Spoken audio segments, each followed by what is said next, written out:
గుడికి వెళ్ళి కళ్యాణం చేసి వచ్చిన తర్వాత అపర్ణ ఇంట్లో వాళ్ళతో ఇలా మాట్లాడుతూ ఉంటుంది. ఇంకా నేనిచ్చిన గడువుకు 2 రోజులే టైం ఉంది రాజ్. ఆ 2 రోజుల్లో ఏం జరిగిందో, ఆ బిడ్డ పుట్టుకకు కారణమేంటో నాకు చెప్పి తీరాల్సిందే.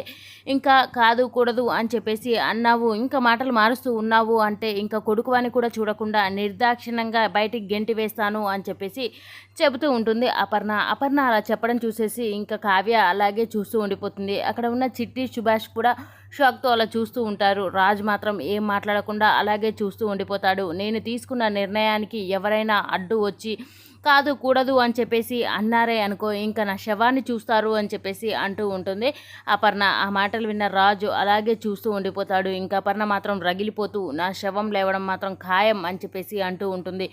ఇంకా ఎందుకంటే రాజు తీసుకున్న నిర్ణయం నాకేంటో తెలియలేదు ఇంతవరకు అని చెప్పేసి అలా మాట్లాడుతూ ఉంటుంది. ఇంక ఇక్కడ చిట్టి కూడా ఏం మాట్లాడకుండా అలా ఉండిపోతుంది. ఎందుకంటే ఎక్కడ చిట్టి మధ్యలో వచ్చి అడ్డం ఉంటుందో, లేకపోతే నా భర్త వస్తాడో అన్న మాటలతో అలా మాట్లాడుతూ ఉంటుంది అపర్ణ. ఇంకా ఎవరు అడ్డం వచ్చినా కూడా నేను ఊరుకోను, ఇంకా నిజం చెప్పకుండా ఇంట్లో నుంచి బయటికి గెంటేయాల్సిందే అని చెప్పేసి అంటూ ఉంటుంది. మరి నిజం రాజ్ చెప్తాడా లేదంటే సుభాష్ చెప్తాడా, ఎవరు చెప్తారు అనేది నెక్స్ట్ సీన్లో చూద్దాం. ఈ వీడియో కనుక మీకు నచ్చినట్లయితే please do subscribe. Thank you for watching friends.